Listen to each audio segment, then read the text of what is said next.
merci d'être là. Merci. Avec, je ne sais pas quel temps il fait chez vous. Chez nous, c'est grand, grand beau temps, grand ciel bleu, plein de lumière. Je vois qu'il y en a d'autres, c'est pareil. Donc, encore mieux, merci d'être là avec nous et d'apporter intérêt à l'enseignement qu'on porte à travers le corps.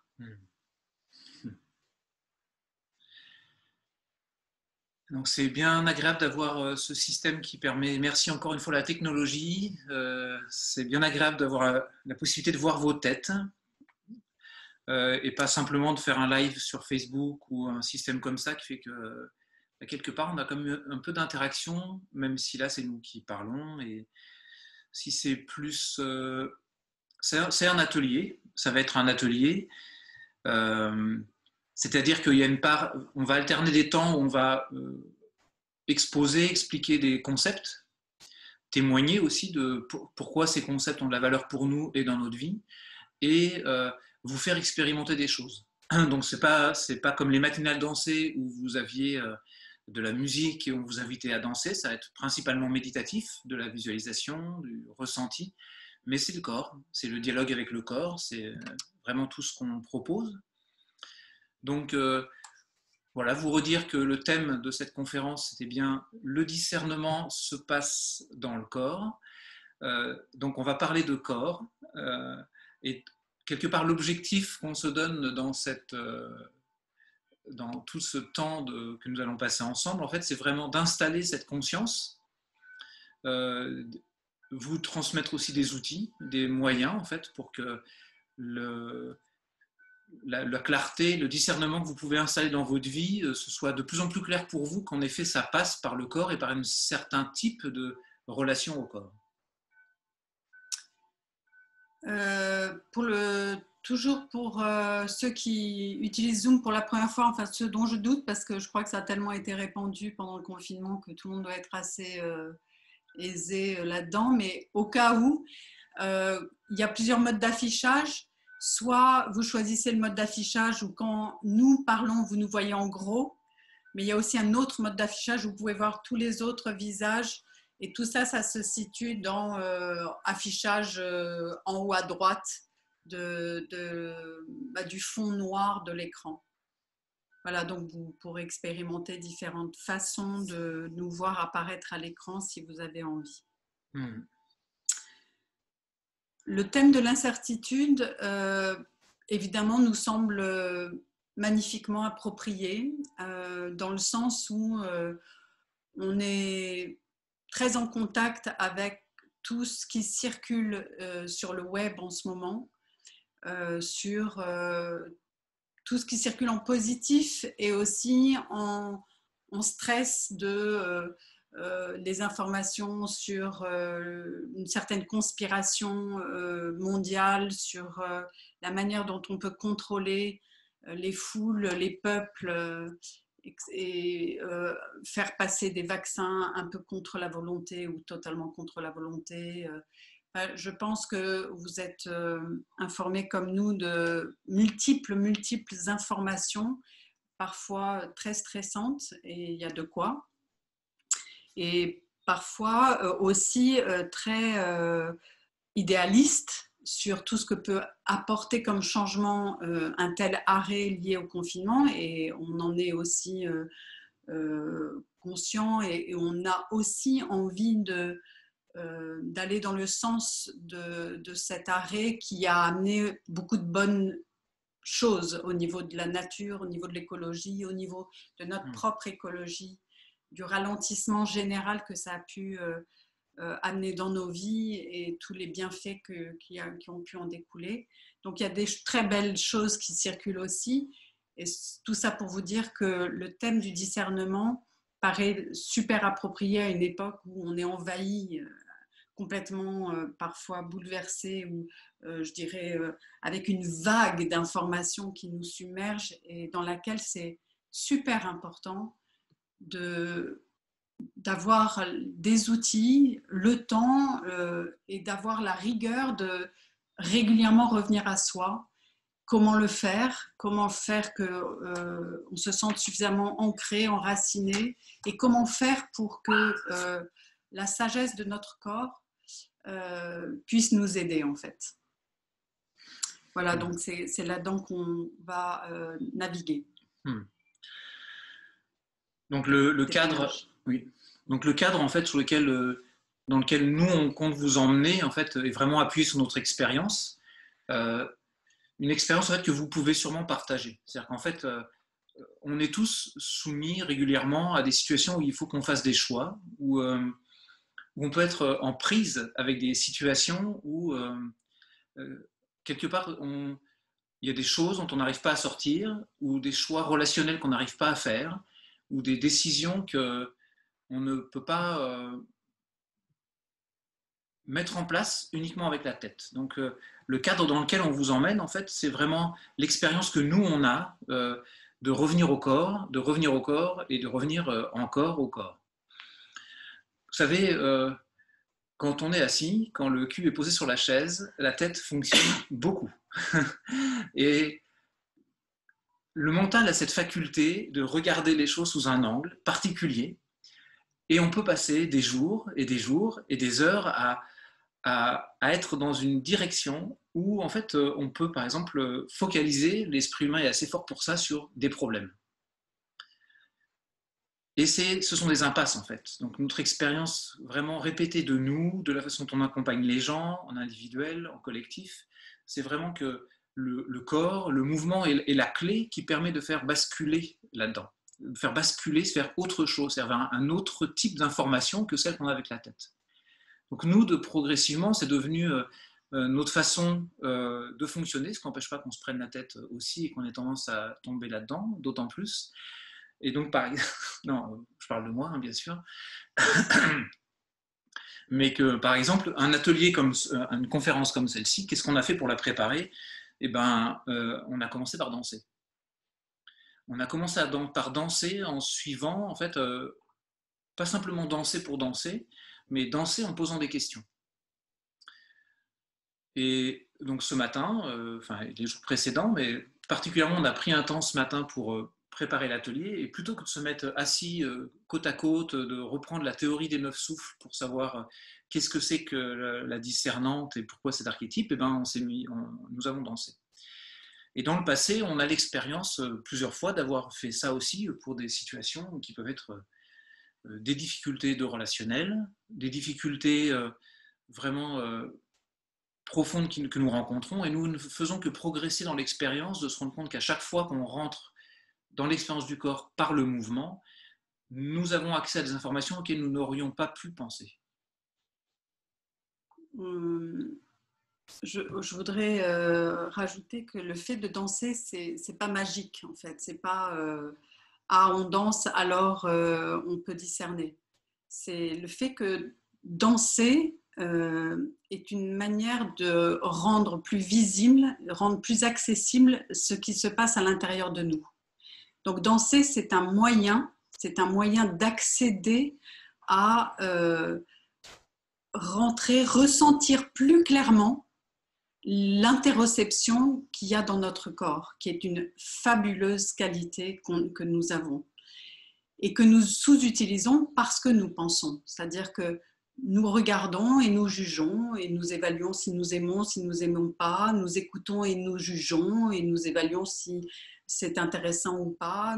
Nous sommes tout le temps en train de... notre cerveau est en permanente activité. Et ça, c'est un filtre qui nous empêche d'être tourné vers quelque chose qui est vraiment de l'interoception, et donc d'appréhender la réalité autrement qu'avec la pensée. Donc la danse, c'est juste un moyen de de tourner l'esprit vers l'intérieur du corps et de laisser le mouvement rendre clair ce qui est en train d'être ressenti dedans. C'est pour ça que nous dansons. Voilà, donc avant de vous faire pratiquer, on vous a dit que nous dansions pour préparer les conférences que nous donnons. C'est pareil pour les ateliers que nous donnons, pour les stages que nous donnons. Je voudrais redire à ceux qui ne connaissent pas bien que moi je suis danseuse professionnelle, que je suis professeure de yoga, également psychothérapeute, que j'ai consacré ma vie au dialogue avec le corps et à la compréhension de se connaître soi-même à travers son mouvement et à travers ses attitudes et le corps. Et Nicolas, si tu me laisses te présenter, est à la fois chercheur sorti de l'école normale supérieure en biologie, mais aussi ostéopathe, et chercheur plus globalement, plus généralement sur quel est le lien entre le corps et l'esprit et toute l'alchimie de la vie dans le corps. Comment est-ce que notre corps est un creuset alchimique? Voilà, c'est comme ça que Nicolas et moi avons creusé un creuset qui s'appelle les 9 souffles et qui est le fonctionnement alchimique de tout notre corps. Tu continues là-dessus? Tu continues là-dessus? Sur la théorie? Oui, ce qu'on voudrait, c'est vous donner un minimum d'informations sur pourquoi est-ce qu'on parle de discernement là aujourd'hui, pourquoi on le relie à un archétype qui est le diaphragme, la pointe du sternum, et pourquoi cet archétype s'appelle la discernante, et pourquoi cette zone du corps, nous l'associons à cette qualité-là, en fait, une qualité de savoir discerner. Les informations les plus importantes que nous puissions, les plus simples que nous puissions vous donner pour une compréhension alchimique du corps, c'est d'abord considérer qu'au niveau du ventre, nous avons tous les organes pour, on va dire, digérer l'aliment qui vient de la terre, que ce soit les légumes, les fruits, tout ce que nous mangeons. C'est au niveau de notre ventre que nous le digérons et que nous le transformons en notre matière corps. Quand on remonte plus haut, on arrive au niveau des poumons, de la poitrine. Et les poumons sont faits pour prendre l'aliment de l'air. Comment le milieu de notre corps est fait pour digérer l'air et se servir de cet aliment pour alimenter en énergie d'oxygène tout notre corps. Donc le ventre digère les aliments de la terre, les poumons et la poitrine digèrent les aliments de l'atmosphère, de l'air, et le haut de notre corps, c'est-à-dire tout l'espace de notre visage où il y a tous les sens de perception, et notre cerveau et notre tête c'est là que notre corps reçoit les informations, on va dire, pas de la Terre, pas de l'atmosphère qui est autour de la Terre, mais de l'univers, c'est-à-dire de ce qui est au-delà de l'air. Et cette répartition en 3 étages de notre corps fait qu'on considère que le bas de notre corps est vraiment relié à la matière terre, à tout ce qui est instinct. Le milieu de notre corps est en lien avec tout ce qui est autour de nous, la relation à l'autre, la relation à la nature, la relation à ce qui est là dans l'environnement autour de nous, et l'émotionnel qui est là.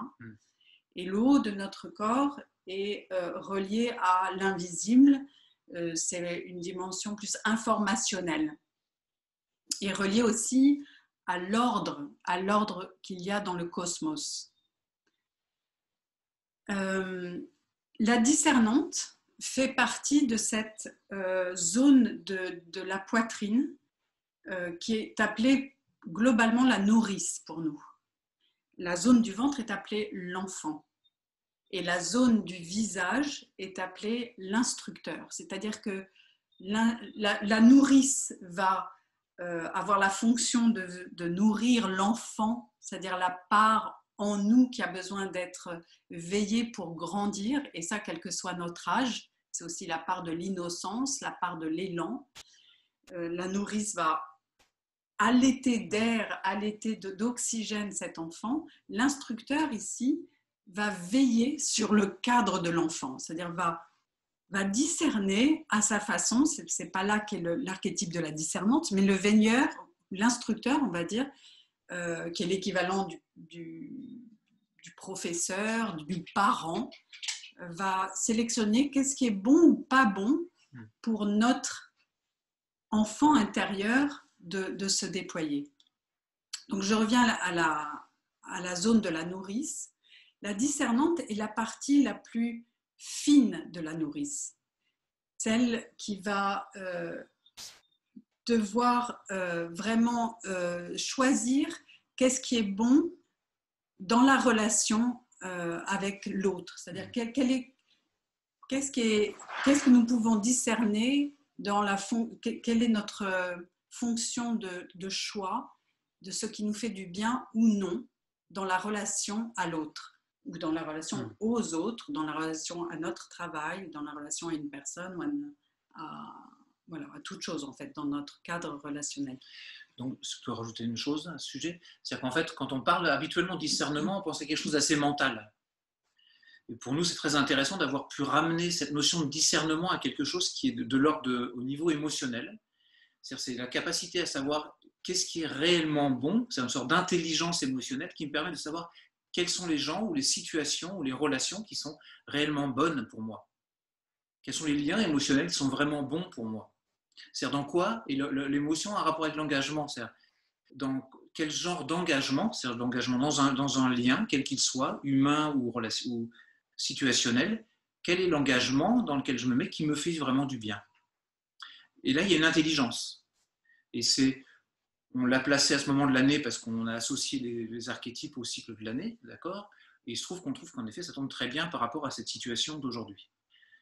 Donc on va développer ça pendant tout ce temps qu'on passe ensemble. Qu'est-ce qui fait qu'on peut retrouver une bonne capacité de discernement émotionnel, ma capacité à m'engager, et qu'est-ce qui fait que je peux le faire grandir, m'appuyer dessus, retrouver des liens sains autour de moi. Donc, pour pouvoir rentrer dans une pratique corporelle, ça demande d'avoir les moyens, d'avoir des outils pour dialoguer avec le corps, justement. C'est comme ça que nous avons créé le cadre des 9 souffles, pour qu'il y ait un cadre de dialogue précis avec le corps. On voulait aussi vous donner cette image de l'enfant qui ne pourrait pas grandir sans cadre. Dans le sens où si l'enfant devait être lui-même amené à devoir choisir ce qui est bon pour lui, il serait juste propulsé dans un champ d'angoisse infini. Et que nous, adultes, c'est pareil. C'est-à-dire que nous avons besoin de repères, de choses sur lesquelles se déposer pour pouvoir rentrer en dialogue avec ce que nous ressentons et pouvoir se servir de ces ressentis comme une grille de discernement. Donc on pourra associer l'humanité aujourd'hui, sûrement chacun de nous aujourd'hui, à une grande majorité d'enfants devenus adultes, mais qui sont encore des enfants, qui ont dû toute leur vie apprendre à se débrouiller tout seuls et essayer de savoir tout seuls qu'est-ce qui est bon pour eux ou pas. Pour nous, retourner dans l'espace du corps, c'est justement pouvoir chacun d'entre nous retrouver des universaux, c'est-à-dire un cadre solide, avec un corps qui a une structure solide, qui a une intelligence certaine, qui nous permet de retrouver un cadre qui nous permette de vraiment faire des choix qui ne soient pas des choix issus de la panique, et qui nous permet de ne pas simplement réagir aux situations, mais de réellement pouvoir choisir en réalité, ce qui est très différent. Voilà, donc on va rentrer dans la pratique, dans une première pratique qui est déjà de réveiller le corps. Et voilà, donc je vous invite pour ce qui va suivre de trouver votre posture pour que vous puissiez écouter à l'intérieur de vous. Donc peut-être vous replacer sur le fauteuil, la chaise, le canapé d'une manière où vous vous sentez vraiment dans votre axe, où vous pouvez sentir que vous pouvez déposer tout le poids de votre axe, de vos épaules, de votre tête plus bas dans votre bassin, sous vos fessiers. Et vous pouvez, à votre guise, soit fermer les yeux pour ce qui va suivre, soit les garder mi-clos, soit les garder ouverts si pour vous c'est important. Mais sentez-vous libre de les fermer. Ça peut aider beaucoup à rentrer dans cet autre espace qui est celui de tout votre corps, sous votre peau. Et de prendre quelques grandes, bonnes respirations qui vous installent là, exactement là où vous êtes, comme vous êtes. Et au fur et à mesure de vos respirations, de relâcher, de vous déposer. Et déjà, on vous propose de laisser venir spontanément à vous, sans réfléchir, un mot qui émane de ce premier contact avec vous.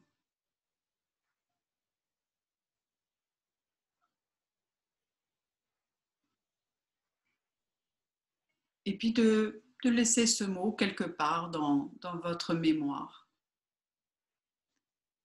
Et puis à présent, je vais vous guider dans une visite simple et complète de votre corps. Vous allez ressentir vos jambes. Ressentir vos jambes depuis la plante de vos pieds jusque l'attache de vos jambes dans votre bassin. Et vous observez, juste vous les ressentez et vous observez ce que vous ressentez. Puis vous faites pareil avec votre bassin, vos fessiers. Ressentez vos fessiers, vos hanches, la coupe du bassin. Vous ressentez votre ventre, sa largeur, son épaisseur, son état. Puis vous ressentez votre poitrine et l'enveloppement du diaphragme posé sur votre ventre et votre respiration. Votre poitrine respire au-dessus de votre ventre.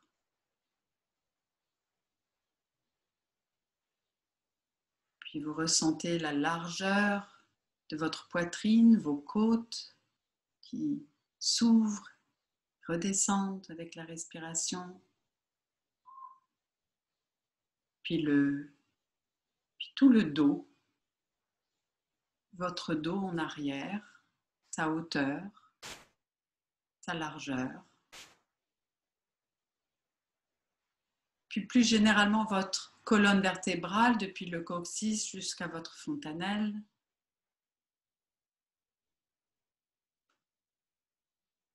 Puis vous pensez à vos épaules, la largeur de vos épaules, votre ressenti de vos épaules, ressenti de vos coudes. Puis vous glissez de vos coudes jusque dans vos poignets et dans vos mains, dessus, dessous, jusqu'à la pointe des doigts. Puis vous ressentez votre tête, le sommet de votre tête, la base de votre crâne, la coupe de votre crâne, vos mâchoires, tout votre visage jusqu'aux oreilles, votre cou et votre nuque. Puis vous reglissez dans la coupe de votre bassin jusqu'à nouveau vos pieds. De là, tu respires, de là, tu laisses un peu plus ton attention être consciente qu'elle est prise dans le poids, qu'elle va avec le poids de ton corps sous ta peau. D'embrasser avec ton souffle la masse de ton corps, le volume de tes muscles, de tes os.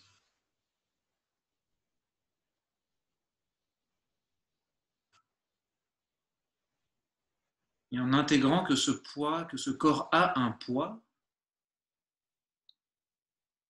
juste de te rappeler que tu es en lien avec la Terre. Il n'y a pas d'effort à faire pour cela, que c'est juste une réalité, que ton corps est porté, que ton poids est porté.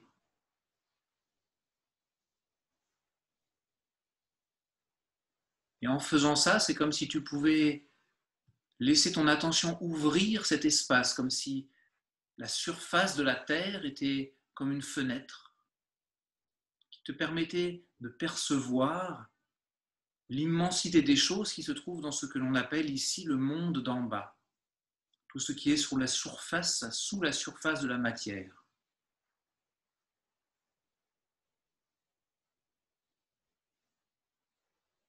De sentir que ton corps est un avec ce monde d'en bas et comme une montagne qui émerge depuis les profondeurs, que toute la masse de ton corps est continue avec la masse de la terre.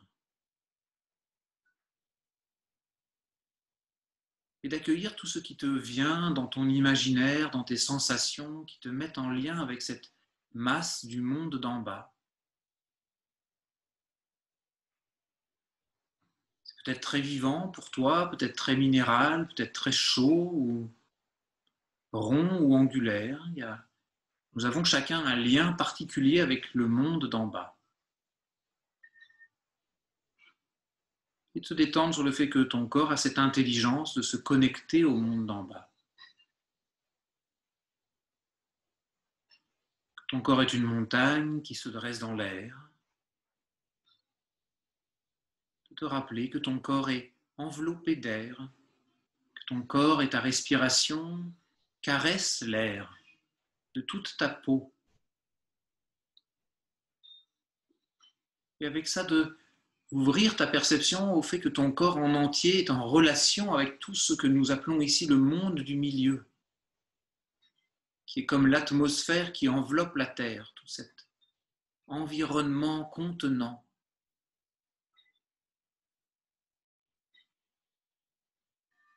Et d'observer dans ton corps ce que ça fait dès que tu ouvres ta conscience à cette communication.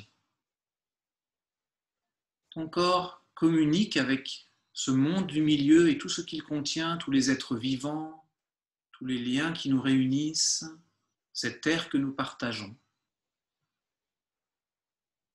Le corps a cette intelligence de nous mettre en lien avec ce monde-là, dans lequel nous sommes aussi.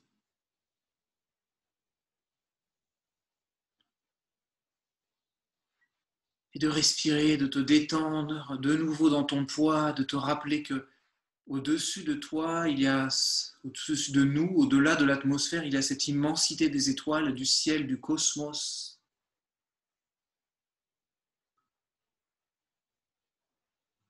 Que ton crâne peut être comme une coupe qui se détend, qui peut recevoir les étoiles, qui peut se rappeler que nous faisons partie des étoiles, que ton corps en entier fait partie des étoiles.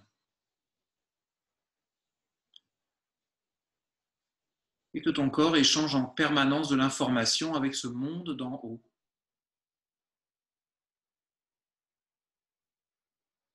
Et que là, tu es déjà en train de goûter ce que nous appelons entrer en lien avec l'intelligence du corps. Pour nous, c'est ça, commencer à dialoguer avec le corps, c'est établir, se rappeler l'intelligence du corps d'abord, qui est d'abord profondément reliée au monde d'en bas, au monde du milieu, au monde d'en haut, qui a cette intelligence infinie d'être capable de le faire, même quand nous n'y pensons pas.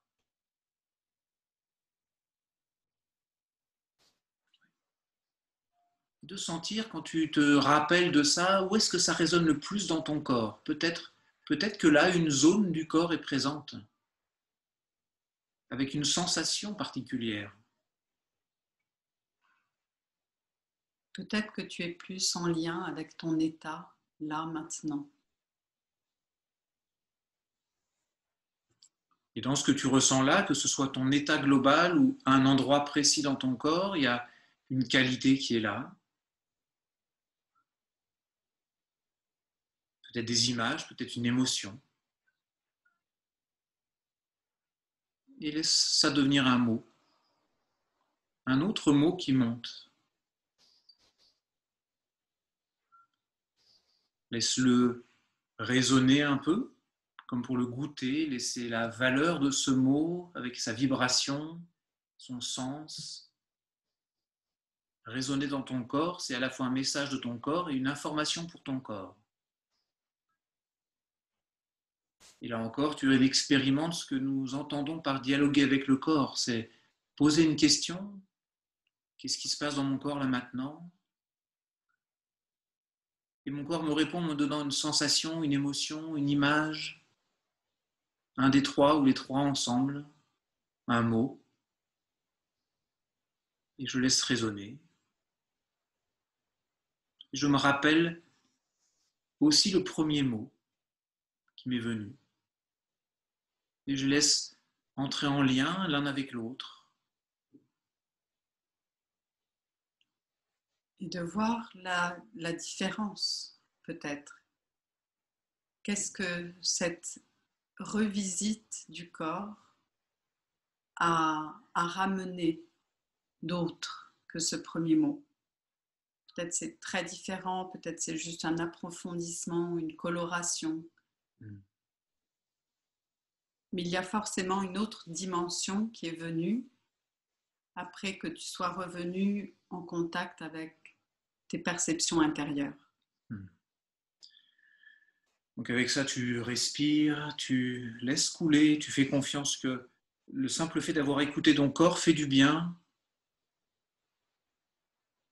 Peut-être tu as compris ces mots, le sens, pourquoi ils sont là, peut-être pas. Juste laisse couler, revenir. Et apprécier le fait que déjà cette visite te met peut-être un peu plus dans ton corps et va t'amener peut-être à écouter la suite de ce qu'on dit, peut-être d'une autre façon.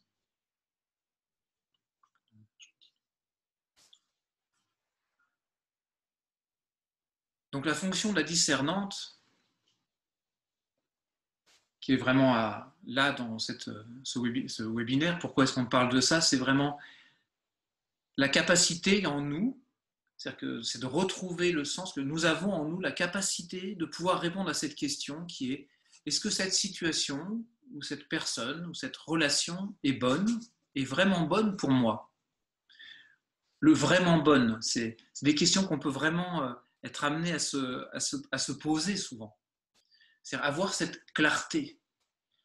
L'image vraiment, presque qui pourrait le pousser le plus, c'est l'histoire de la relation d'âme à âme. C'est pouvoir dire, cette relation avec cette personne est vraiment bonne pour moi parce qu'elle me fait grandir sur tous les plans. Ou cette situation, ce que je fais là a vraiment du sens parce que ça me fait grandir sur tous les plans. C'est bon pour mon âme. Et on a tous soif de ça. On a tous soif d'avoir l'impression que, quelque part, avec les personnes avec qui je suis ou la situation que j'explore, je ne perds pas mon temps. Je fais quelque chose qui a vraiment du sens. Mon temps sur Terre est court.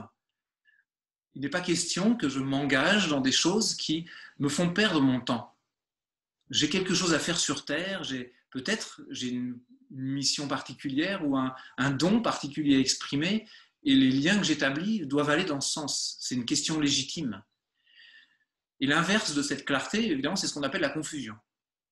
La confusion, c'est quelque chose qui peut nous prendre tous, où vraiment, on peut vraiment remettre en question les situations dans lesquelles on se trouve, les personnes avec qui on est en lien, en se disant, mais est-ce que vraiment c'est bon pour moi, en fait? Et c'est normal de se poser cette question. C'est légitime de le faire. Non seulement c'est normal, mais c'est répétitif. C'est-à-dire que pour plusieurs raisons et plusieurs fois par jour, et particulièrement en ce moment, on peut être ramené à un état de confusion alors qu'on en était sorti et qu'on se sentait parfaitement OK, clair, en harmonie avec soi-même, etc., en paix. Et hop, on rebascule dans un état de confusion. Donc ça fait partie de la vie également. Donc la confusion, c'est quelque chose en fait qui a plusieurs sources et qui va se manifester de différentes façons. En fait, on voudrait vous nommer ici quelques motifs de confusion dans lesquels vous vous reconnaîtrez peut-être pour rendre plus claire cette notion. La première, en fait, qui est la plus évidente à laquelle on peut être confronté, c'est plutôt dans le domaine relationnel, c'est l'émotionnel lui-même. C'est l'émotionnel, en fait, qui peut faire qu'on peut perdre complètement la notion d'être en lien avec des personnes qui vraiment nous font du bien parce que on peut sentir qu'on est attaché à cette personne, que oui, on a de l'amour pour quelqu'un, et nous se retrouvons dans des situations où, malgré l'affection qui nous relie, on puisse ne pas s'autoriser à sentir que ça nous fait du bien ou pas. C'est-à-dire que ça peut nous faire du mal, on peut se faire beaucoup de mal dans le relationnel et être, comment dire, c'est ce qu'on appelle l'embourbement émotionnel. Donc vous pouvez peut-être reconnaître cette situation où que l'embourbement émotionnel peut être quelque chose qui peut être comme une vraie prison en fait, dans lequel vous voyez vraiment pas clair. Et il y a un autre niveau qui est très fréquent aussi en fait, qui est plus mental ou spirituel, qui peut être lié à fait que on peut se retrouver dans des situations, par exemple, je sais pas, exemple ça peut être le travail, de se retrouver dans un environnement idéologique où vraiment tout semble super. Genre travailler avec des gens dans une entreprise, je ne sais pas, qui va bosser vraiment pour le bien de l'humanité, ou dans des produits éthiques, ou des choses de ce genre-là. Et pour ces raisons-là, ne pas s'autoriser à sentir que c'est peut-être pas ma place, ou parce que je m'y sens mal en fait. Parce qu'on a des tas de bonnes raisons de ne pas écouter ce que l'on ressent dedans.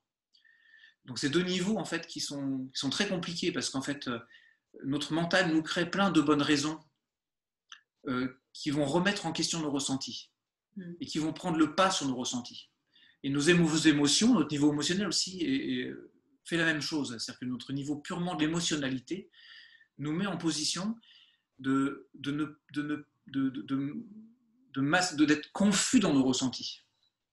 Donc la question de comment retrouver notre clarté, notre discernement dans les liens qu'on établit avec les autres, en fait, ne peut pas se baser uniquement sur l'émotionnel et sur le mental. Parce que le mental nous raconte des histoires et l'émotionnel nous raconte des histoires. Donc la question, c'est comment on sort de la confusion. Donc c'est une... excusez-moi, mais je suis aussi mes notes. Et je voudrais ne pas être trop théorique et commencer à amener la prochaine pratique, parce qu'on va vous faire une pratique sur justement une situation dans laquelle vous pourriez avoir besoin de discernement, ce qui va suivre. Sortir de la confusion, pour nous, c'est revenir à une notion d'intégrité.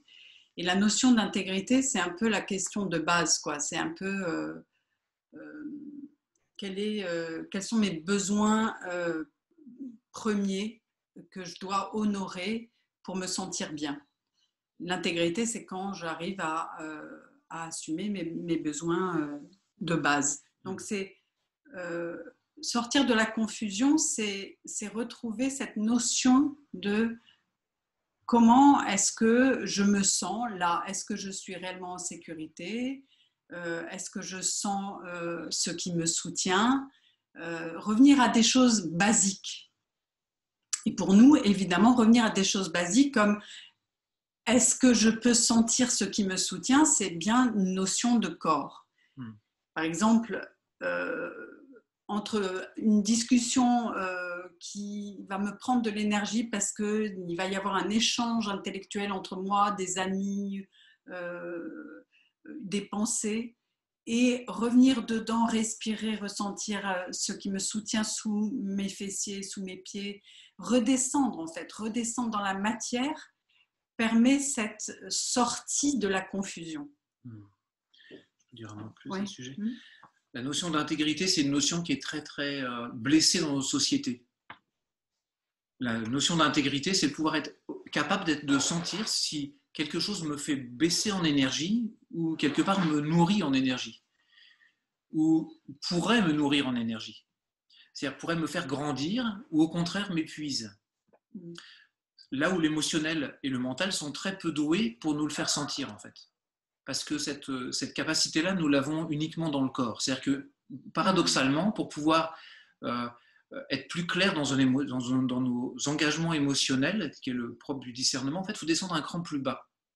Le cran plus bas, c'est vraiment, en effet, le niveau instinctif, le niveau de la matière, mais aussi de mon champ énergétique. C'est-à-dire, est-ce que énergétiquement, en fait, ça me nourrit? Ça peut paraître très égocentrique, mais en fait, c'est extrêmement basique.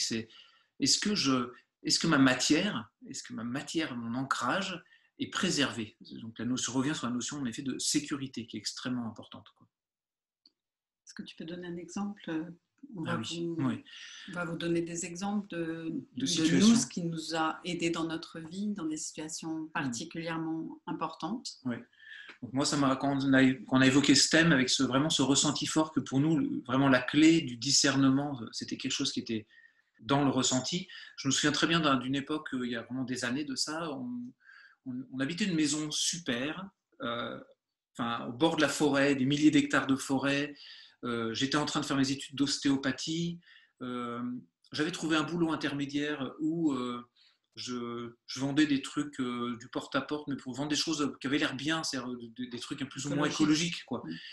Et apparemment, ça pouvait me rapporter pas mal d'argent en travaillant peu, pour payer mes études d'ostéopathie, pour continuer à vivre là. On avait des enfants en bas âge, c'était un environnement super.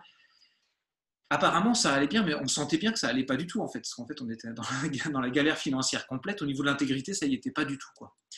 Et un jour, donc on a fait un rituel de mutation, qui est un rituel chamanique assez simple, quoi, avec un peu comme un sauna, mais ritualisé. Et j'avais vraiment... Je crois que j'étais arrivé au niveau, justement, de l'intégrité. C'est-à-dire que j'étais plus au niveau d'essayer d'analyser la situation, ni de sentir qu'est-ce qui est vraiment bon, où est ma place, qu'est-ce qui est vraiment juste pour moi. Comment faire pour sortir de là, en fait? J'en suis arrivé à vraiment ouvrir la question dans ce rituel en disant je sens que les choses sont en désordre, je voudrais que les choses soient remises en ordre.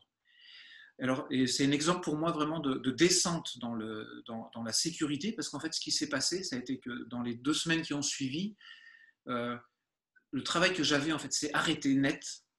J'ai trouvé un autre travail qui était sécure, parce que pendant 1 an et demi, j'ai été prof, j'avais été formé pour ça. On a changé de maison, une maison qui était vraiment dans nos moyens, et j'ai trouvé un premier endroit pour commencer à faire des soins.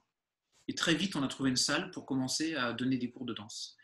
Et en fait, c'est comme si tout d'un coup, en posant la question, non plus de qu'est-ce qui est vraiment mon chemin sur Terre, ou qu'est-ce qui est vraiment ma juste place, mais juste j'ai besoin de redescendre dans de l'ordre dans la matière. Les choses redescendaient, et finalement des choses auxquelles je n'avais pas pensé. C'est-à-dire, j'aurais jamais pensé habiter là où on a été habité, j'aurais jamais pensé aller travailler là où j'ai travaillé, alors ça nous a assuré la sécurité pendant 1 an et demi. J'aurais jamais cru que j'allais pouvoir trouver si vite un lieu pour faire des soins. En fait, des tas de portes se sont ouvertes. Parce que j'ai arrêté de me poser des questions métaphysiques, en fait. Oui. Ou existentielles ou idéalistes. C'est-à-dire que c'était juste là, j'ai besoin que les choses soient en ordre.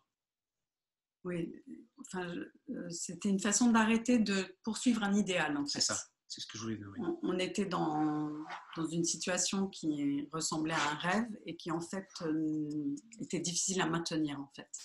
Mais on avait envie de s'accrocher à ce rêve parce que, oui, on était très bien, c'était très beau et c'était du coup très difficile, juste par le mental, de trouver une solution à ça. Ouais. Et de faire ce rituel qui est une façon de recontacter en fait les racines. C'est un rituel chamanique qui a pour fonction de vraiment ramener toute la conscience dans le lien à la terre, au ciel, aux éléments, on va dire, vraiment basique aux éléments.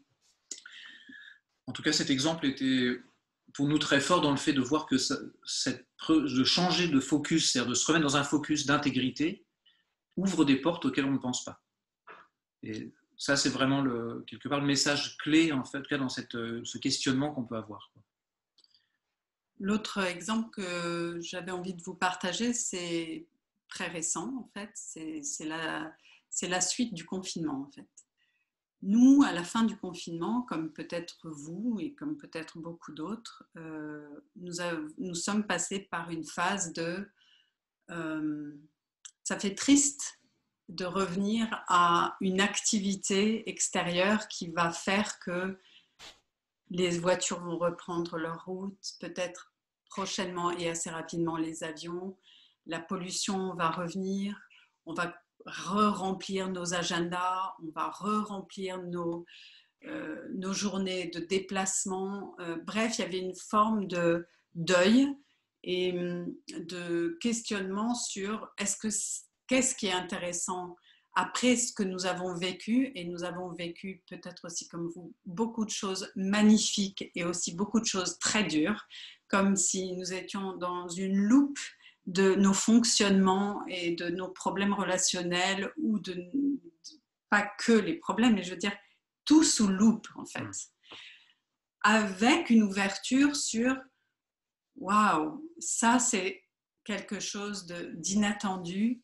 qui porte un coup d'arrêt, mais aussi un coup de grâce sur qu'est-ce qu'on a envie en fait, c'est quoi qu'on a envie de vivre pour le restant de notre vie, qu'est-ce qu'on a envie de léguer à nos enfants. Ça repose vraiment des choses basiques, essentielles.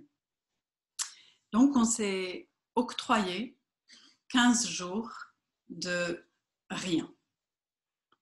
15 jours pour arrêter de faire, parce qu'on a aussi pas mal fait pendant le confinement en fait, arrêter de faire et recevoir l'inspiration.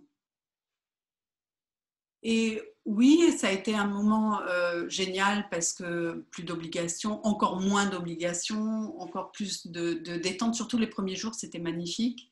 Et puis assez vite est arrivé, bon, ben alors, c'est quoi en fait le message? C'est quoi l'éclairage? Voilà. Hein, et ben, en fait, la seule façon qui a été possible pour faire descendre le message en nous et le rendre visible, ben, ça a été de décider de nous mettre en cérémonie, c'est-à-dire en fait de nous donner un espace pendant lequel nous allions dialoguer avec notre corps à travers la danse, et on l'a ritualisé. On l'a ritualisé, on savait que ça allait durer 3 heures et qu'il y avait un certain nombre d'étapes par lesquelles nous voulions passer.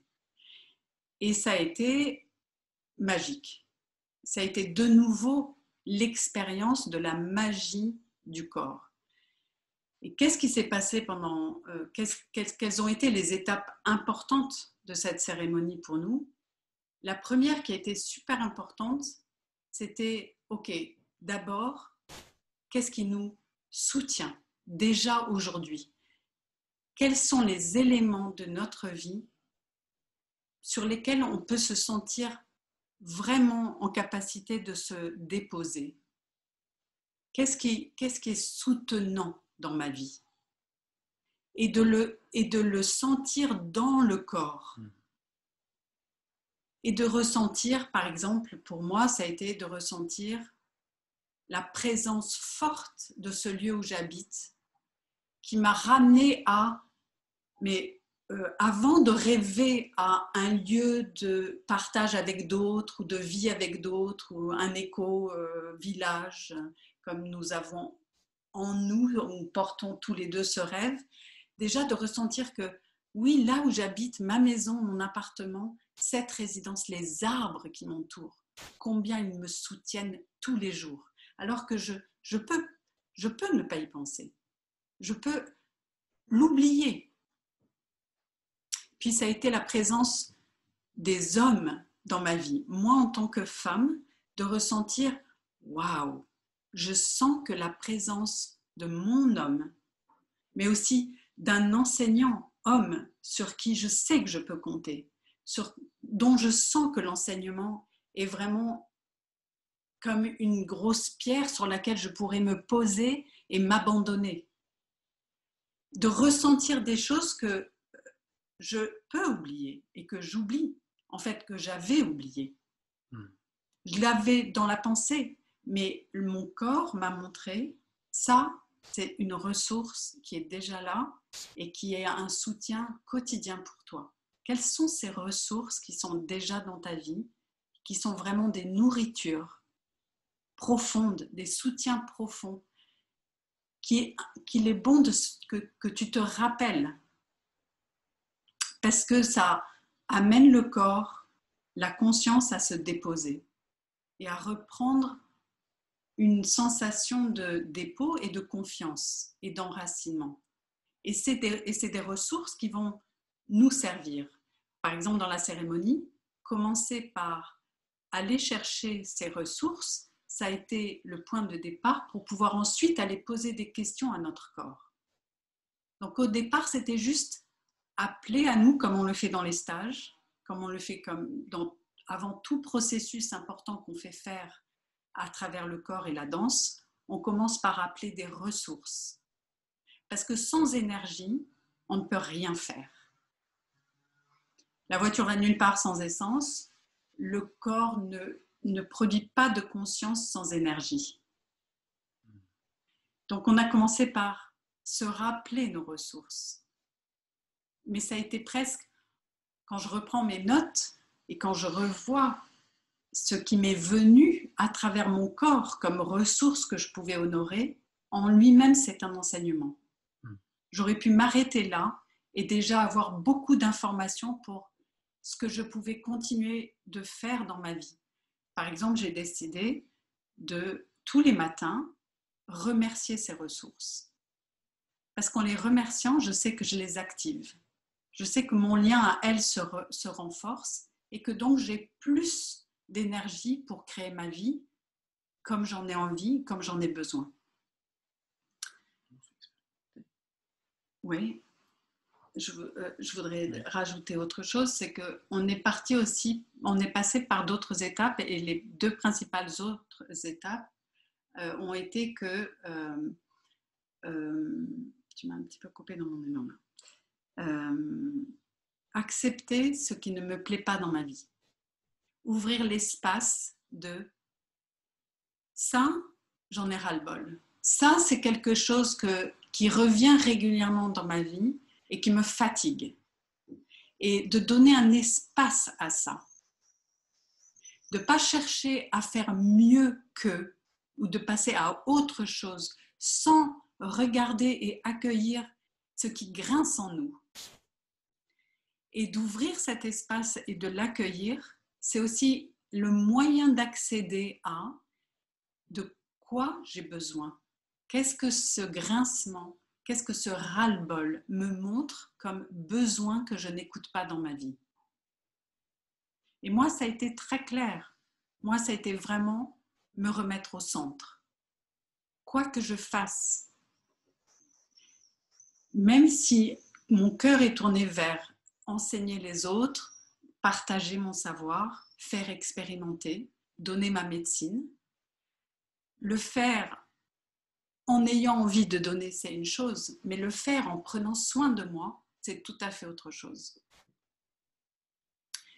Donc, d'écouter le ras-le-bol en moi m'a enseigné ça. Ça, c'est une étape aussi très importante. La dernière étape.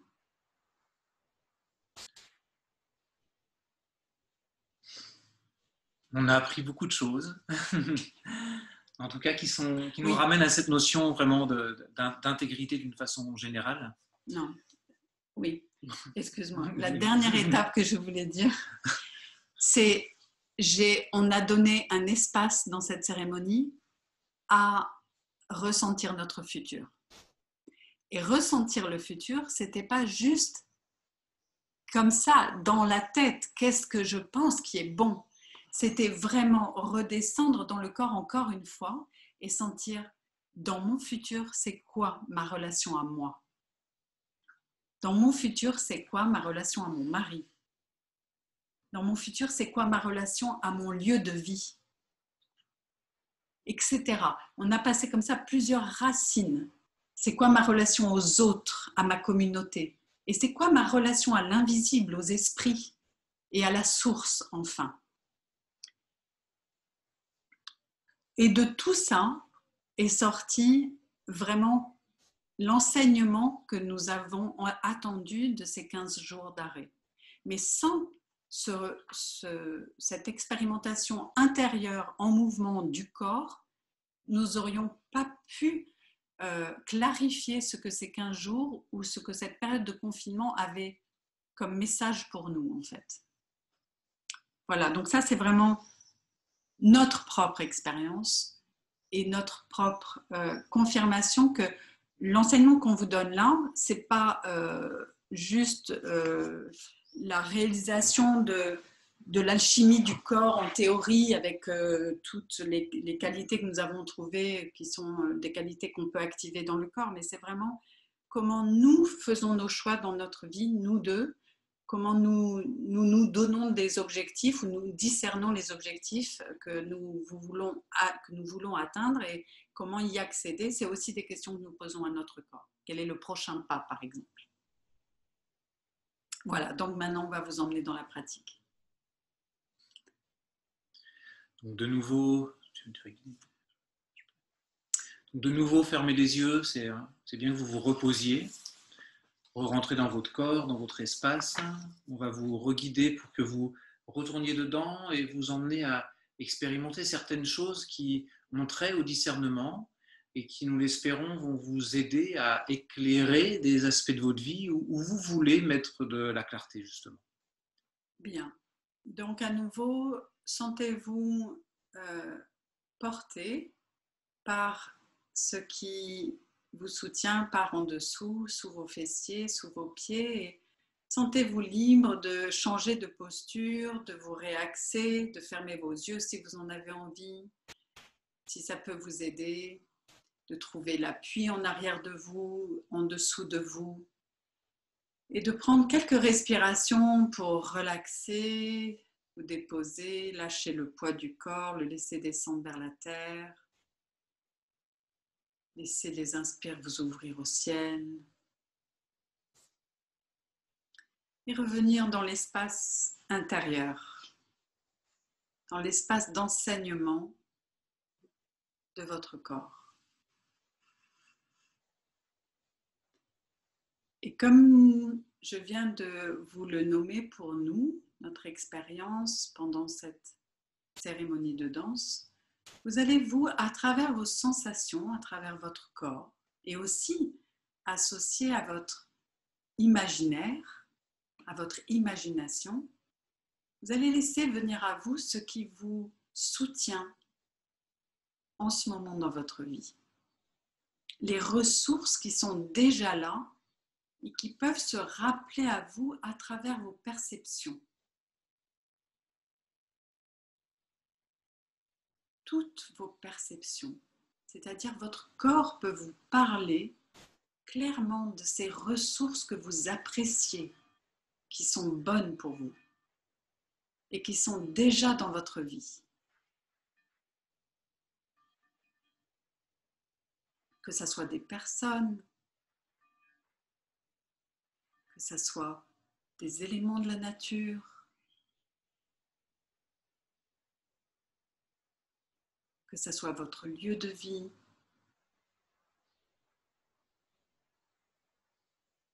des animaux, des relations, quelque chose dans votre corps.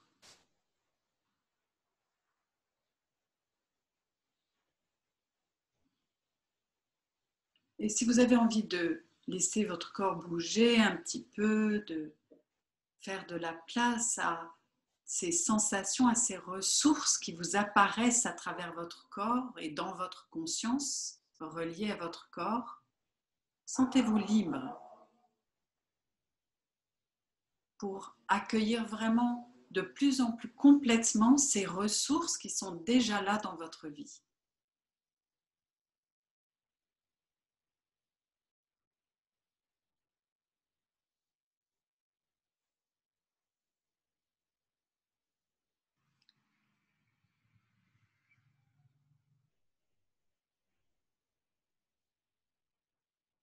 Et puis déjà, avec ces quelques ressources qui vous sont revenues en conscience, de porter votre attention sur comment est-ce que ça vous installe dans votre corps. Quelle sensation de bon est là, clairement dans votre corps? Où est-ce que ça dit en vous, c'est bon ces ressources pour moi?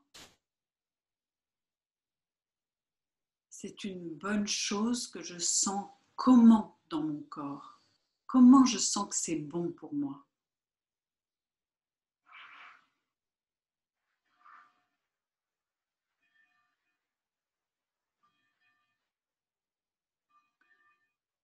Et à présent, vous allez appeler à votre conscience une situation dans laquelle vous aimeriez avoir plus de discernement. Une situation relationnelle, par exemple, où vous aimeriez avoir plus de clarté.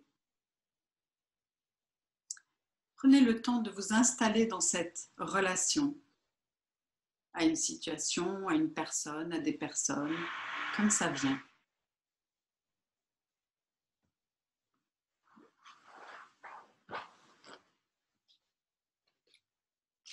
Et puis, vous vous rappelez les sensations de bien-être que vous aviez à la fin d'avoir rappelé vos ressources actuelles dans votre vie.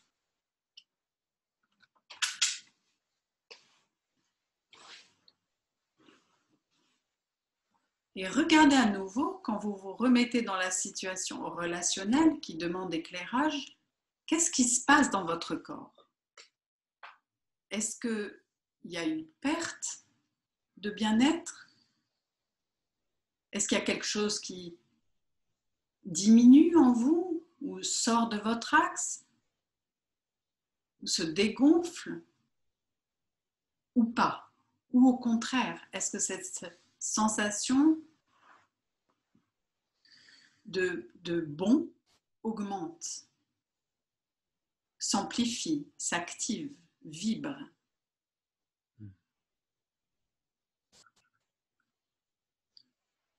Dans les deux cas, ne cherche absolument pas à changer quoi que ce soit.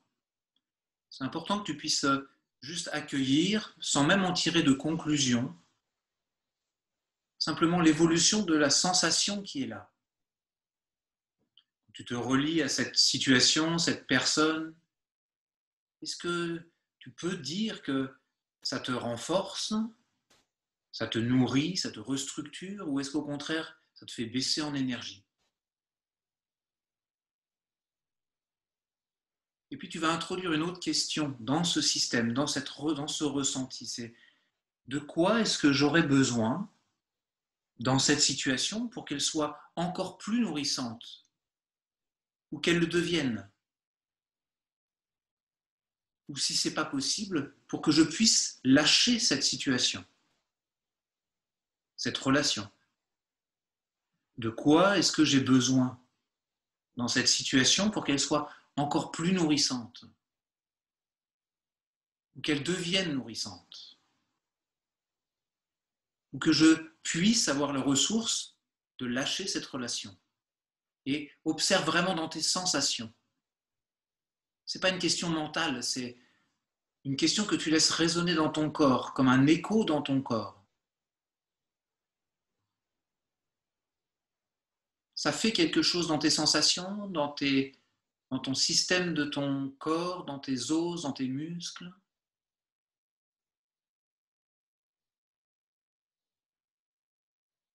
Et prends le temps d'abord de te déposer dans cette réponse du corps. C'est une réponse d'abord sensorielle. Peut-être une zone du corps qui répond particulièrement et que si tu connais les 9 souffles, les archétypes, peut-être déjà ça te parle. En tout cas, tu peux laisser cet endroit de ton corps répondre à sa façon. D'abord sensation, puis certainement très vite des émotions, peut-être des images, peut-être une évidence.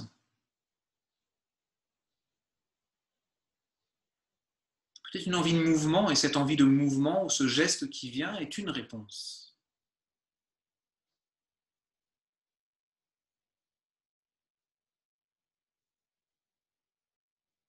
Et reste encore un petit peu avec, comme si tu pouvais, on appelle ça rendre énorme ce qui est petit, comme traquer une information qui est dans le corps. De quoi j'ai besoin pour que cette relation ou cette situation devienne encore plus nourrissante, ou qu'elle devienne nourrissante, ou que j'ai la ressource de la lâcher. Et regarde dans ce que tu ressens, ou les images que tu as, ou les émotions, qu'est-ce qui est significatif, qu'est-ce qui émerge le plus clairement. Fais confiance à ton corps, fais confiance à ton imagination aussi. Et s'il y a une chose vraiment que tu dois retenir, c'est peut-être en quelques mots, quelques mots qui parlent de ce besoin pour que cette relation évolue dans le sens d'être encore mieux, de devenir mieux ou de se terminer. Et on vous invite, une fois que vous avez mémorisé ça, une fois que tu as mémorisé ça, à pouvoir ouvrir les yeux et si tu as de quoi noter, de prendre quelques secondes pour noter quelques mots qui te permettent de garder trace de ça.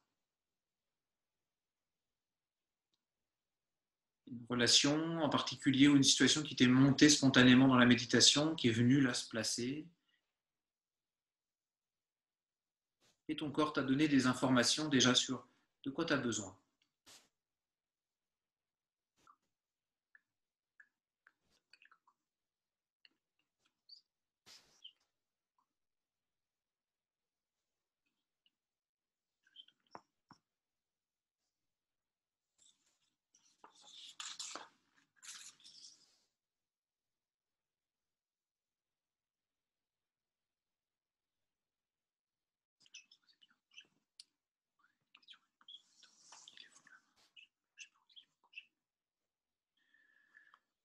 Ouais. Donc voilà, c'est quelques mots qui sont quelques mots que tu pourras continuer à compléter après. C'est écrit, c'est noté. On a aussi la certitude dans notre pratique que le fait de confier des choses au corps, ça fait quelque chose. Qu'il n'y a pas forcément besoin des fois de comprendre. Et que l'acte de mettre dans le corps, d'interroger le corps et de mettre dans nos sensations, de s'en remettre à nos sensations, met en mouvement quelque chose. Et que les choses peuvent changer dans notre vie ou que des réponses peuvent venir, même si on n'a rien compris du tout. Du coup, c'est une ouverture à la troisième partie de cette conférence qui, pour nous, est un message de faire confiance en fait au mystère de la vie.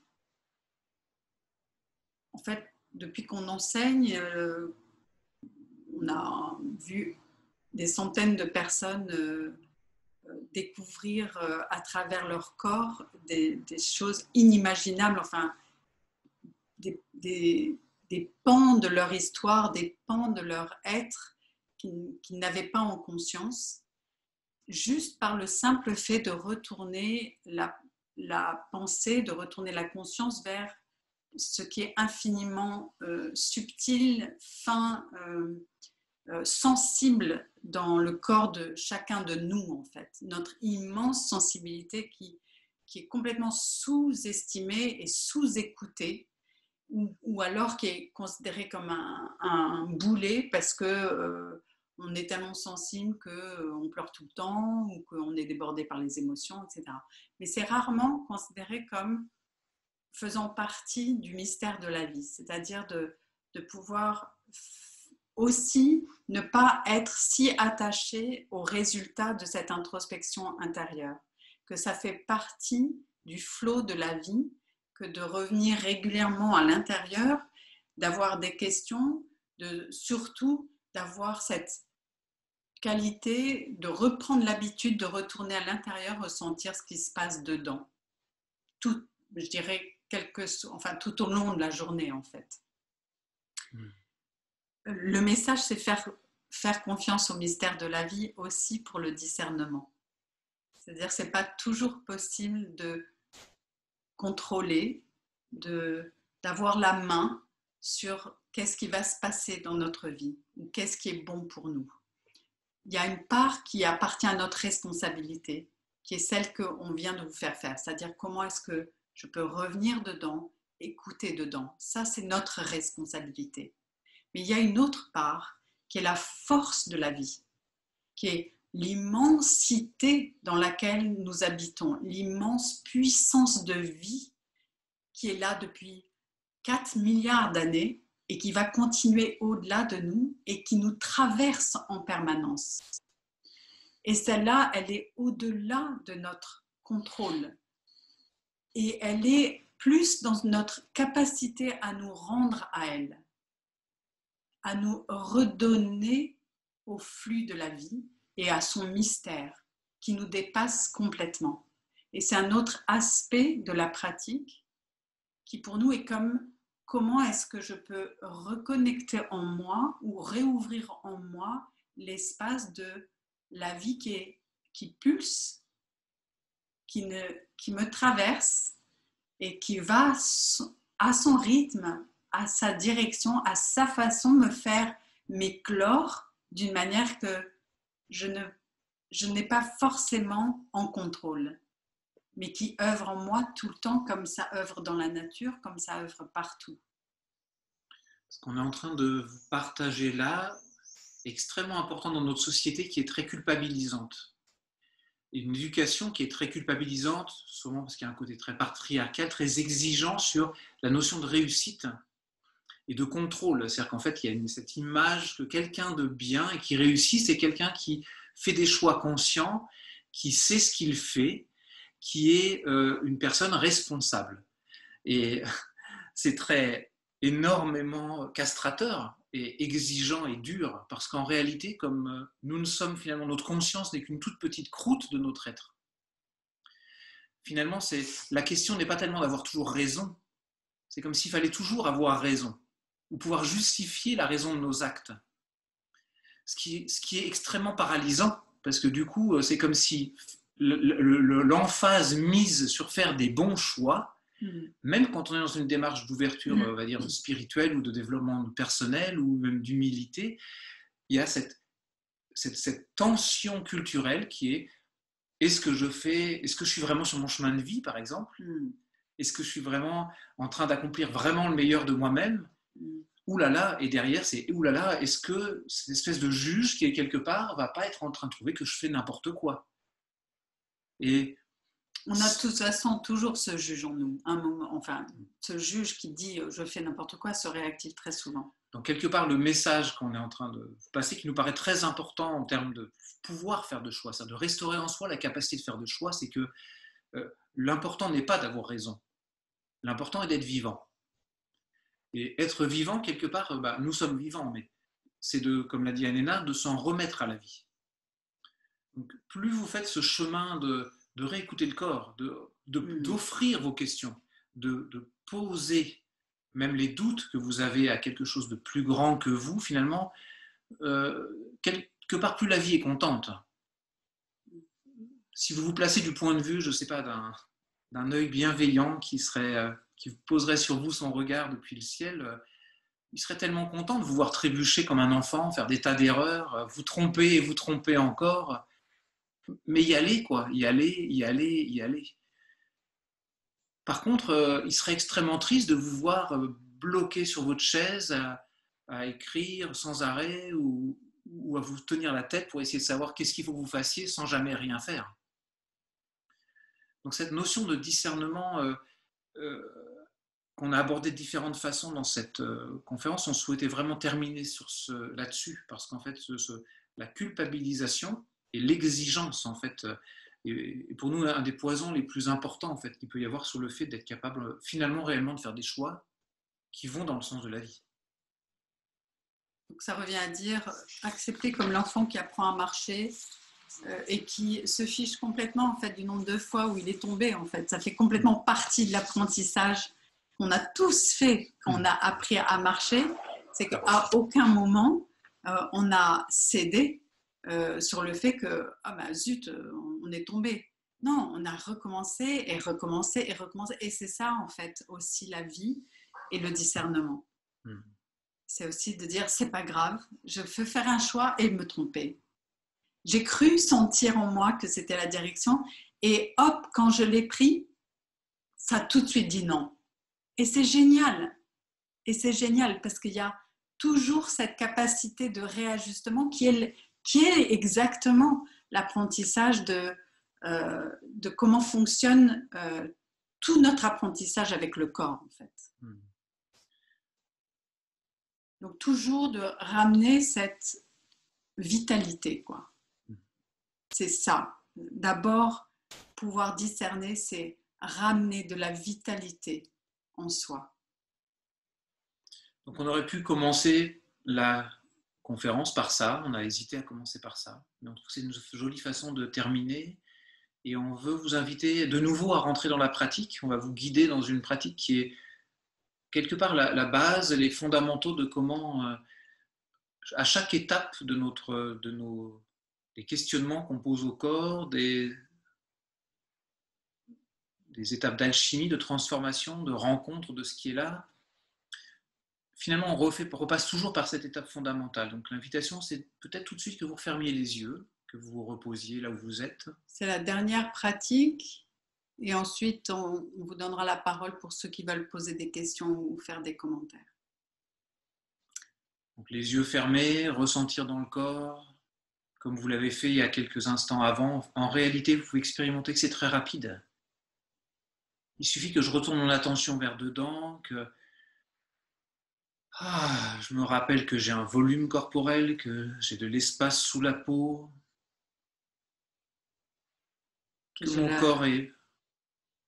Que j'ai la terre qui me soutient, que j'ai du solide sous moi, que je peux me laisser être porté par ce solide. Que mon corps respire, qu'il y a de l'air qui m'enveloppe, de l'air qui circule autour de moi et qui rentre dans mes poumons. Que cet air est comme de l'amour inconditionnel qui rentre et qui sort et qui concerne absolument toute la vie sur la planète.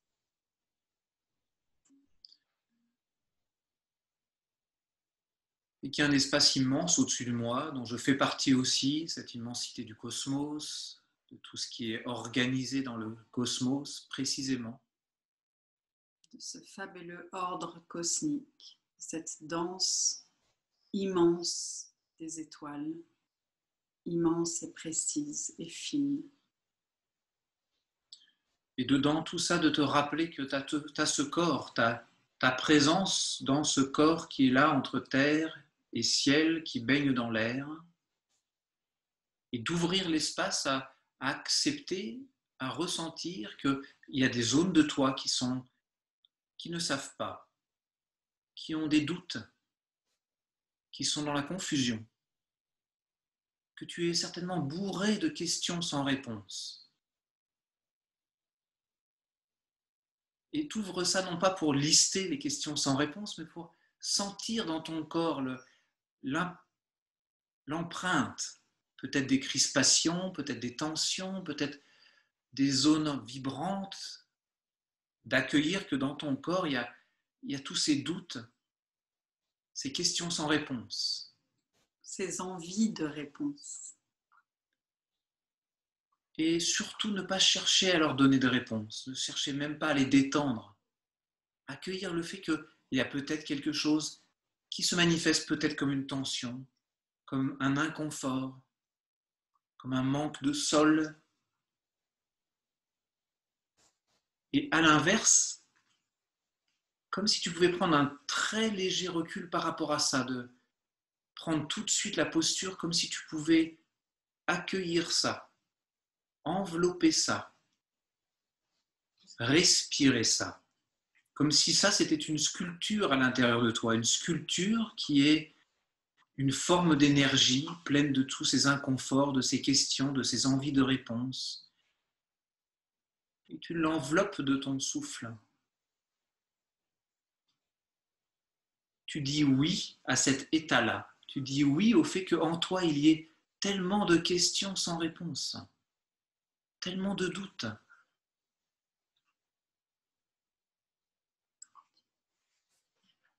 Et que ton souffle devient progressivement de plus en plus enveloppant, que tu peux réaliser qu'avec ces crispations en toi, avec ces je ne sais pas par milliers à l'intérieur de toi, il y a l'air qui peut circuler, qu'il y a quand même de l'air qui circule, que ton souffle peut circuler dans ces formes, autour de ces formes, à l'intérieur de ces formes, que tu peux progressivement devenir comme une bonne maman qui enveloppe, qui tiendrait dans ses bras un enfant qui se pose plein de questions et qui peut même sourire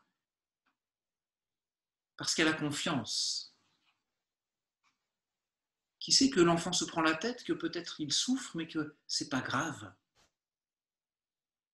Que tu peux respirer, que tu te rappelles que tu peux respirer, que tu te rappelles que tu es toi-même comme cet air qui enveloppe, cette masse d'air qui enveloppe le corps, qui enveloppe la matière, qui enveloppe la terre tout entière, qui dit oui, oui, qui peut même dire que oui, ces questions sont bonnes,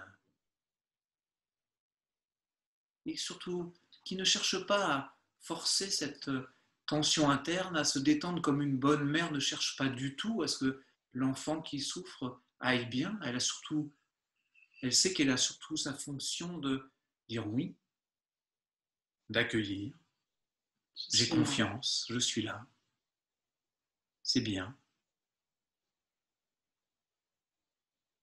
Et de te rappeler que sous ton souffle, sous cette posture de bonne maman qui enveloppe, il y a une terre solide, il y a une terre intacte, il y a un sol puissant,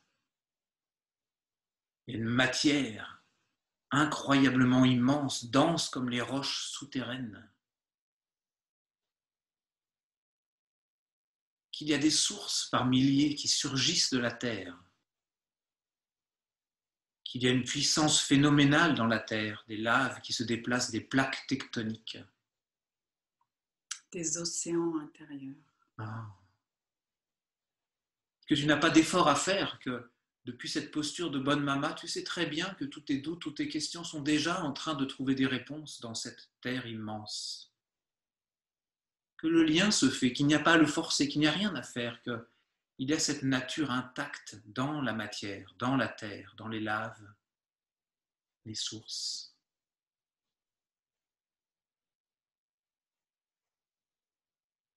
Qu'il y a aussi cet air enveloppant au-delà de toi, qu'il y a toute cette masse de l'atmosphère, qu'il y a cette nature essentielle, intacte, de contenant, comme si dans l'univers tout entier, il y avait cette force d'amour inconditionnel qui dit oui, qui te redresse aussi, qu'il y a cette force d'axe qui redresse, qu'il y a cette trame d'interconnexion qui nous relie tous, non seulement sur cette terre, mais au-delà. Et qu'il y a des lois cosmiques parfaites, cristallines, ordonnées, le scintillement des étoiles, la pureté des galaxies, la constitution des atomes, et l'espace entre, l'infini de l'espace, de l'énergie du vide, qui est bienveillance universelle, qui sourit à tout ce qui se passe en toi, qui est déjà en lien avec. Et qu'il y a aussi des masses de mystères, des courants d'improbables, qui fait que la vie n'est pas figée, qui fait qu'il y a de la surprise, que des miracles peuvent se produire à chaque instant, et que ton corps est lui-même à l'image de ce cosmos intact, qu'il y a en toi un ADN intact, que la vie intacte est présente en toi, en chacun de toi, que tu es intact, que tu as beau porter des questions sans réponse, ton corps est parfait, que tu es parfaite. D'accueillir cette communication entre la nature intacte et ton corps.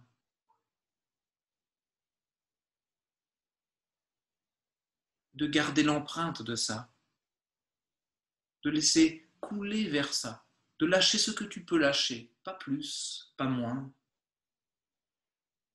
Lâcher un petit peu des tensions qui sont dedans, des doutes qui sont dedans, de les laisser couler vers ce flot de vie immense qui est à la fois dans la terre, dans l'air, dans le cosmos. Comme des questions que l'on envoie dans le ciel, dont on sait que les réponses reviendront sous une forme que l'on ne peut pas imaginer, à un moment que l'on ne peut pas anticiper.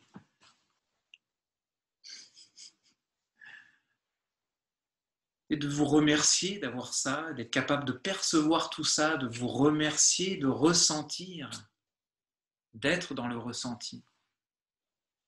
Et de remercier à votre façon tout ce qui est venu à vous, là, dans cette méditation et dans toutes celles que nous avons fait depuis le début de ce voyage ensemble. De tout ce qui est en vous.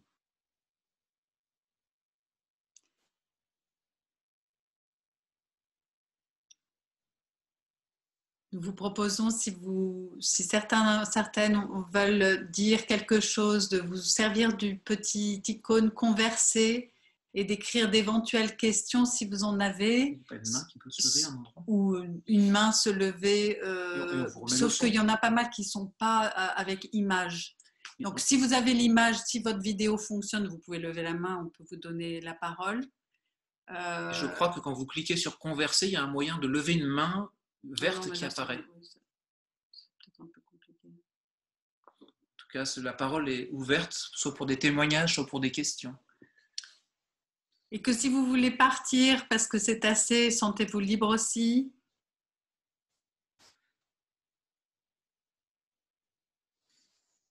Ah.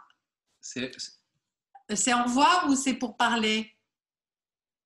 C'est au revoir, apparemment. Au revoir. Au revoir.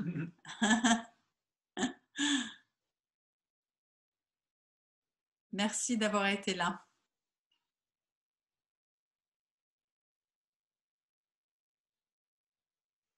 Ok, Maxime. Activé. Donc tu dois toi aussi remettre cliquer sur le petit micro pour qu'il soit ouvert. Maxime, on t'entend pas. Si tu veux te réactiver, il faut que tu cliques sur ton micro. Demander. Ah, c'est bon, vas-y. Super, c'est bon. Parfait. Ouais. Ben, merci à vous deux et merci à toute la communauté réunie. Alors, ce que j'avais envie de partager avec vous, c'est que c'est votre approche avec votre art d'accompagner des personnes multiples qui en sont à des façons d'être au contact de soi différentes. Ça m'a permis de revisiter où est-ce que j'en suis aujourd'hui en termes de pratique dans l'écoute du corps, l'utilisation de cette écoute, et aussi dans la perception de différentes couches, différentes sortes de mental. On y reviendra une autre fois. Mais que finalement, ayant glissé intuitivement, successivement,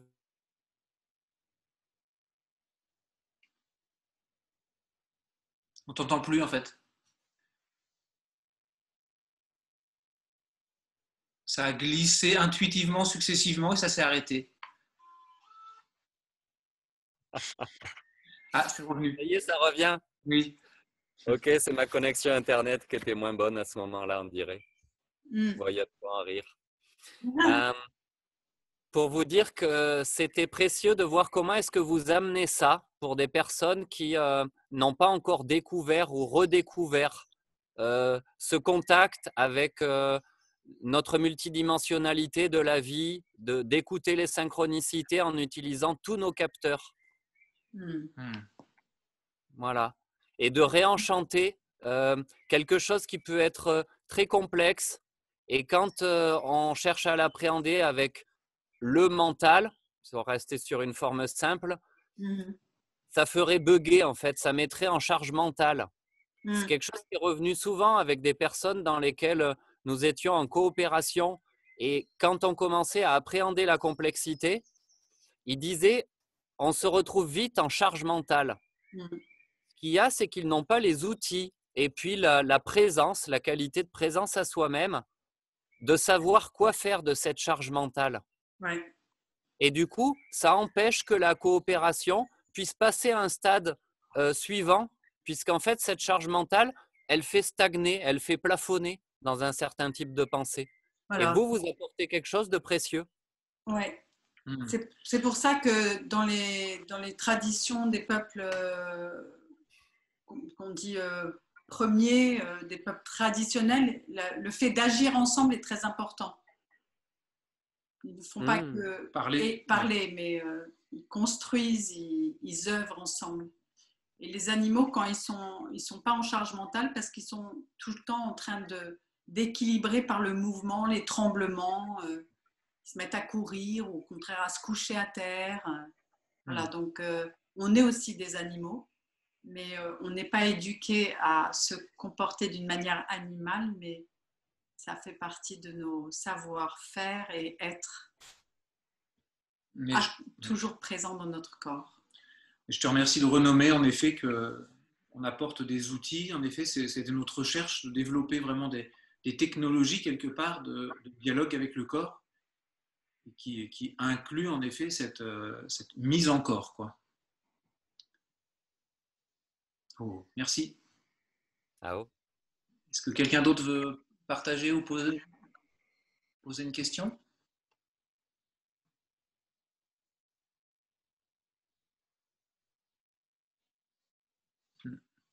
Donc, Marie-Anne. Ah, c'est bon apparemment. Vas-y, parle.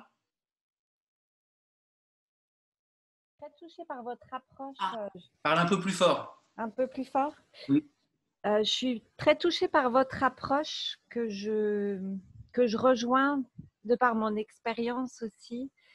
Je trouve j'ai envie d'insister sur l'importance du jeu aussi, du jeu de la vie. Tout ça, c'est la tendance, c'est aussi de prendre au sérieux les pratiques et enfin, et voilà, de retrouver ce jeu, la ritualisation, c'est très important et ça peut être très très simple. C'est une petite fleur à un moment dans un coin qui vient nous dire quelque chose du beau dans la vie. Et la ritualisation d'une pratique dansée aussi, ça peut être fait très simplement et amener vraiment une relation au corps et à soi à travers le jeu, le beau et de retrouver quelque chose de plus juste et qui sonne pas que dans la tête, quoi. Ouais. Donc voilà, c'était un peu ce que j'avais envie de témoigner et puis de repasser par le corps. Là, je démarre votre formation, même si je suis habituée à des pratiques dansées, mais ça me fait du bien de réentendre aussi voilà, les mots, de réentendre qu'il y a cette petite voix qui pense qu'on peut faire n'importe quoi. Voilà. Ben oui, c'est tout le temps, là, c'est des cycles et c'est bon de redémarrer ces cycles, de redire oui, voilà, c'est toujours à renouveler. Voilà. Absolument.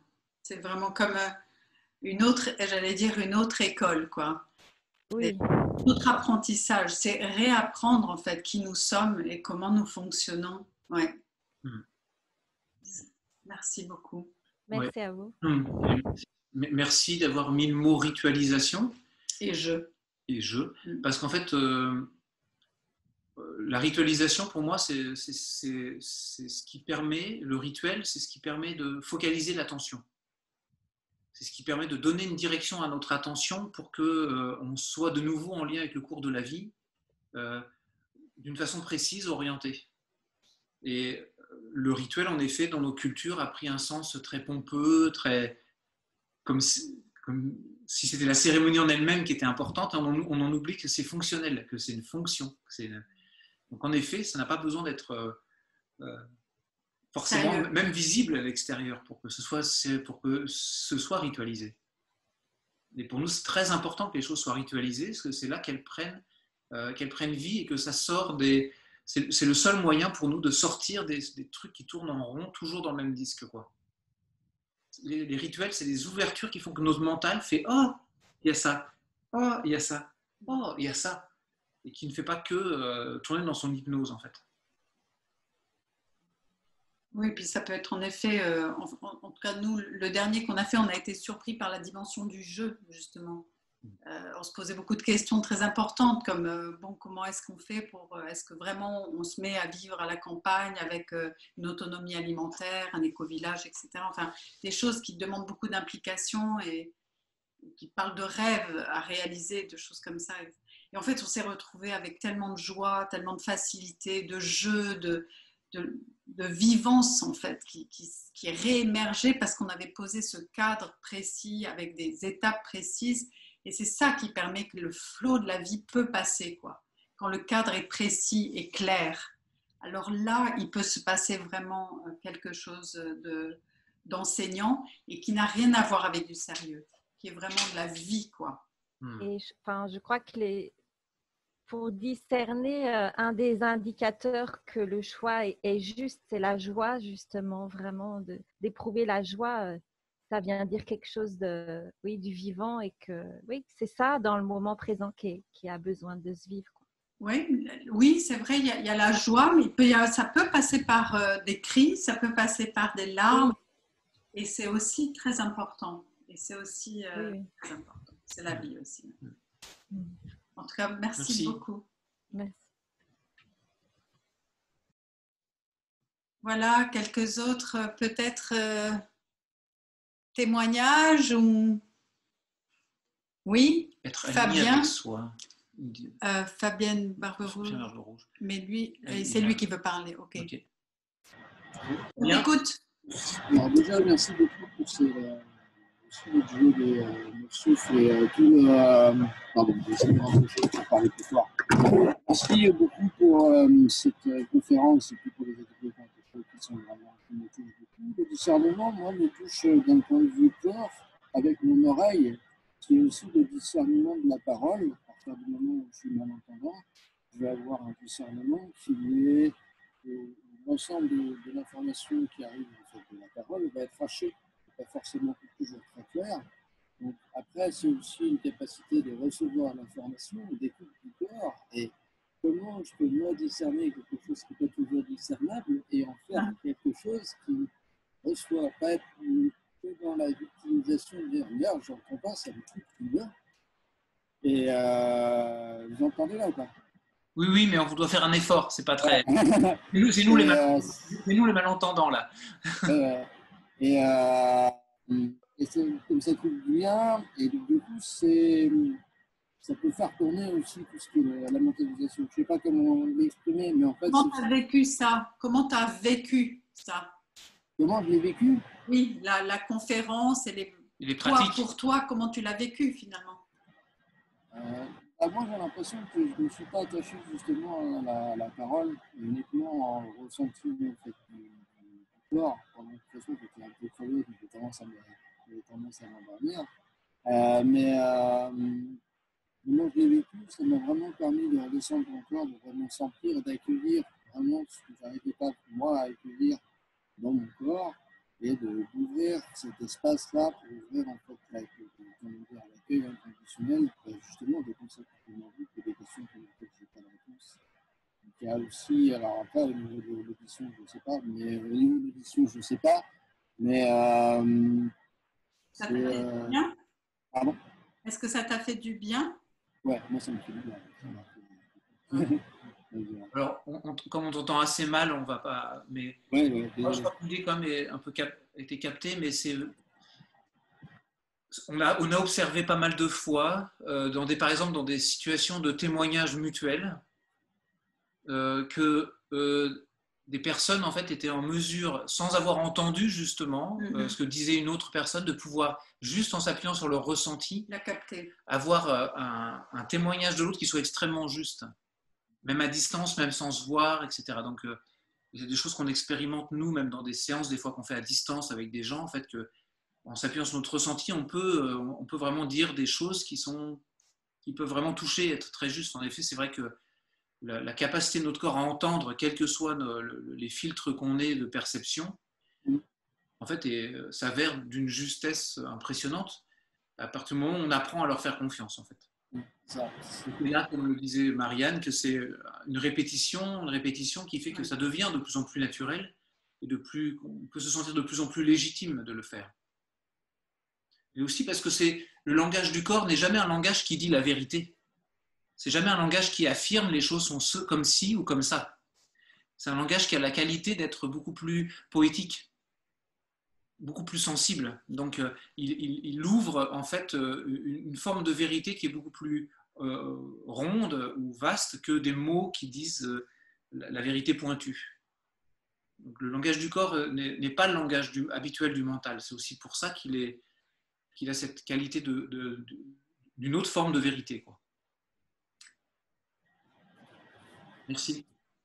Pour terminer, je voudrais juste vous donner quelques informations. Déjà, je voudrais remercier nos élèves fidèles qui sont là, qui sont devant nous sur l'écran et c'est toujours un grand plaisir de les retrouver et vos visages que nous avons vus aussi dans les visages nouveaux aussi, c'est très important pour nous et ça nous fait du bien de pouvoir être en lien avec des personnes qui sont intéressées par notre enseignement. Donc, remercier les fidèles, remercier les nouveaux, remercier ceux qui étaient venus aux pratiques de danse que nous pouvons retrouver ce matin, les pratiques matinales que nous avons fait pendant le confinement. Je voudrais remercier l'équipe de communication qui sont aussi là, certains d'entre eux, et qui, pour moi, pour la première fois, je me suis pointée à cette conférence sans rien avoir eu à faire, même pas un post sur Facebook. Et c'est un grand miracle pour moi parce que c'est toujours un questionnement permanent, savoir comment est-ce que l'information passe. Et c'est pas toujours facile pour nous de travailler sur la partie communication. Donc, merci à l'équipe de com qui est là et pour tout ce qu'ils ont fait pour nous. Et je voudrais vous dire aussi que on réfléchit, bon, avec la sortie du confinement, moi j'ai pu organiser un stage femmes à Angoulême grâce à Agnès qui est là, Agnès Solé qui est là avec nous et qui fait comme ça. Mais globalement, on reste en petit régime quand même sur nos activités. Et pourtant, on pense à faire quelque chose de particulier pour le solstice. Pour ceux qui nous suivent, sachez qu'on va maintenir le stage du Phénix qui aura lieu au mois de juillet, qui est un stage très fort sur le pouvoir transformateur des schémas qui tournent en boucle, le pouvoir transformateur du Phénix.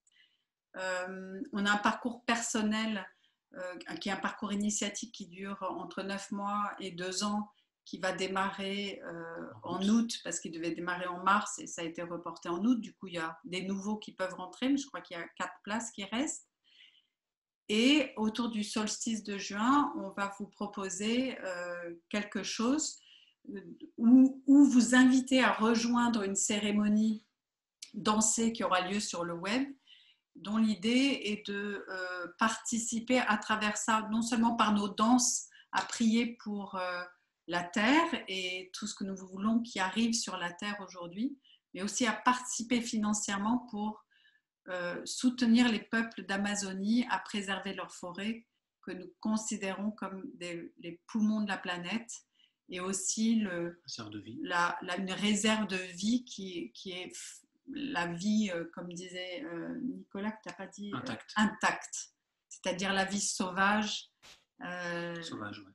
avec beaucoup de peuples encore et de sagesse dans cette forêt amazonienne qui est, je pense, déterminant pour notre survie d'humain sur cette planète. Donc, nous donnerons la participation financière à cette cérémonie que nous ferons, que nous vous inviterons à rejoindre auprès de la Movement Medicine. Enfin, on vous expliquera ça. Voilà, c'est dans notre projet d'organiser quelque chose autour du solstice.